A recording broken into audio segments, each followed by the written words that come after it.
A paper boat was swept into the storm drain by the rain. As the boy bent down to retrieve it, a pair of eyes suddenly gleamed from within the drain, startling him. Upon closer inspection, a clown appeared. He held the paper boat, continuously luring the boy closer. When the boy reached for it, the clown suddenly bit off his arm. The boy struggled desperately to escape, but the clown reached out and dragged him into the sewer. Months passed, and everyone believed the boy was dead. Only Jack remained convinced his brother was still alive, merely swept to some remote part of the sewer system. So every holiday, Jack would gather a few friends to search the drainage outlets. However, as they searched, the clown had set its sights on them. The first target was John, whose parents had died in a fire. That day, while John was making deliveries, several charred hands suddenly reached through a door crack, accompanied by agonizing wails and billowing smoke. The scene brought back memories of his parents burning to death. The door opened by itself, and through the curtain stood a clown with glowing eyes, advancing toward John. Fortunately, a passing car saved him. Meanwhile,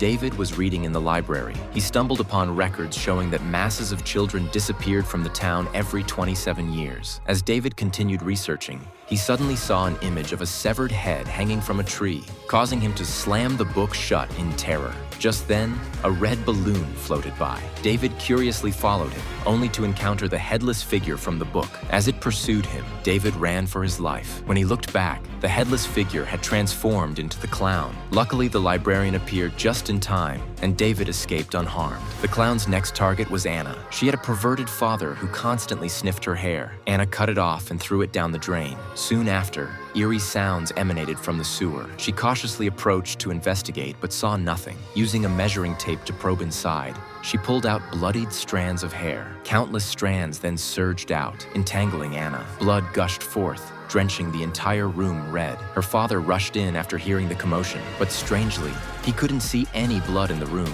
Elsewhere, Jack spotted his missing brother in the basement, but the clown also emerged from the water. The terrified Jack immediately turned and fled, managing to slam the basement door shut just in time. The next day, the group gathered to share their experiences. Jack believed this must be connected to the town's child disappearances. They began collecting information and discovered that all disappearance sites were near storm drains, which all converged at the town's most notorious haunted house. Just then, something disturbing happened again. The projector began cycling through slides automatically, faster and faster, until it froze on an image of Jack's mother's face.